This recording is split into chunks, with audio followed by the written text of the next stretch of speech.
This isn't just an opening, it's a tactical battle. Welcome to the Mieses Variation. This game opens with white pawn to e4 and black pawn to e5. White knight to f3, black knight to c6. Then white pawn to d4, immediately challenging the center. Black accepts with pawn captures on d4 and white knight captures on d4. Black knight to f6, developing with tempo. Now white chooses the sharp Scotch idea. Knight captures on c6. Black answers with b-pawn captures on c6. This gives black doubled pawns, but also opens the b-file and strengthens central presence. It's one of those positions where structure looks damaged, but activity can compensate. Then comes a very aggressive move from white, pawn to e5. White gains space and attacks the black knight.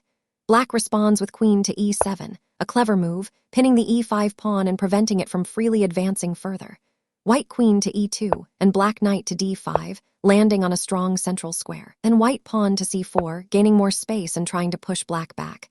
And here comes the soul of the variation, black bishop to a6. This is the most important move in the opening. The bishop pins the c4 pawn, eyes the e2 queen, and creates uncomfortable pressure on white's queenside and center at the same time. It's a quiet-looking move, but strategically, it's venomous. White responds with pawn to b3, reinforcing c4 and preparing development. Black continues with pawn to g6.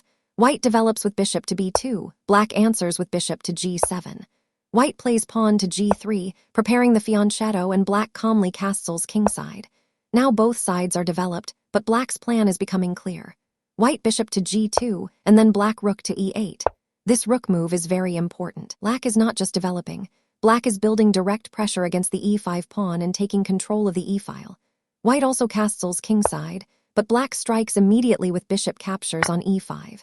This is the moment where black transforms pressure into action. The e5 pawn, which once gave white space, now becomes the target. White replies with bishop captures on e5. Black continues with queen captures on e5. White trades queens with queen captures on e5, and black answers with rook captures on e5. Suddenly, the queens are gone, and the game enters an endgame-like position. But this is not a quiet ending.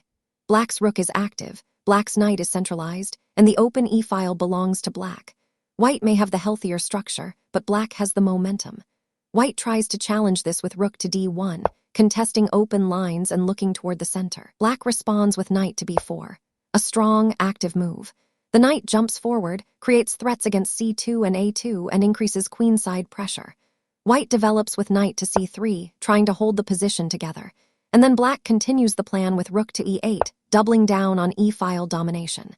This is the beauty of the Scotch game, Mieses Variation. White gains space early. Black uses precise piece activity, especially bishop to a6, rook to e8, and the capture on e5, to turn pressure into initiative. A great example of how active pieces can outweigh a damaged pawn structure. Thank you for watching. Every move you study makes your chess stronger. Subscribe for more visual chess lessons, PGN studies, and dramatic variation stories. Keep playing, keep thinking, keep improving.